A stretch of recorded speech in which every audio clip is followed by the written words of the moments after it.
Nabila memang mengaku sempat mengalami KDRT saat masih menjadi istri Alfat.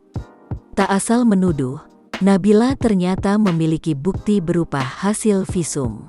Nikita pun siap membantu Nabila untuk melaporkan hal tersebut ke polisi.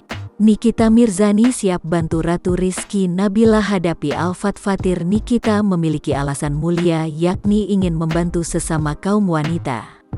Kamu mau penjarain? Aku yang maju buat kamu karena woman supporting woman, kata Nikita seperti dikutip tribunstyle.com dari YouTube Langit Entertainment, Kamis tanggal 27 Mei tahun 2021.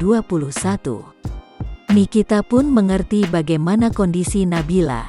Artis yang akrab disapa Nyai itu mengaku pernah merasakan hal yang sama. Nabila tak menyangka Nikita mau membantunya. Ia pun bingung bagaimana cara membalas kebaikan Nikita.